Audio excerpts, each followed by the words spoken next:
Assalomu alaykum kanalimiz obunachilari. Obunachilar shu getgan Hunter devitimiz sotiladi. Manzil Qoraqalpog'iston Respublikasi Ellikqal'a tumani 40 Qizobodni deviti bo'ladi. Ham yeri soz, salonlar ham dahshatli pishangan. Mana videoda hamma ma'lumot bilan tanishtirib chiqamiz. Mana obunachilar aksiyasi bor. Agar 10 kun davomida 10 kun ichida sotib ketadigan bo'lsa, 20 litr benzin bonusa solib beriladi. Ponni bak metani bilan ketadi ekan. Agar 10 kun ichida sotilsa, video chiqqandan keyin.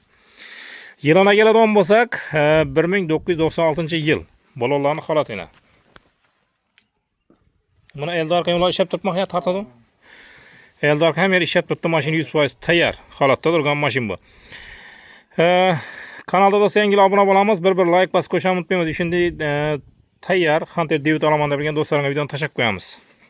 Metan gazam bor, benzindan yuradi mashina. Men holatini ko'rib turibsizlar, ajoyib. Bolalarni hammasi toza. Salonlarga keladigan bo'lsak, salonga qaranglar bunga. Potoloqlari. Eldor peredok ham nazar ishlab turibdi-da. Eldor peredoklar ham ishlab turibdi. Salonlarga qaranglar, o'sha dahshat ishlangan. Potoloqlar. Mo'yt buni ham narsasi bor.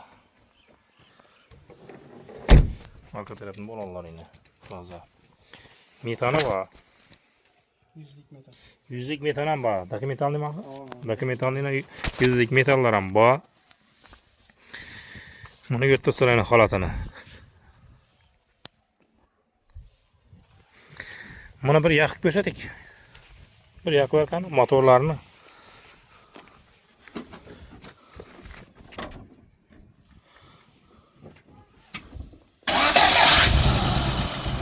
Kaput taşı ver. İnan buna sonra sesini işittirsinler. Radyatörlara yine taza koyulma.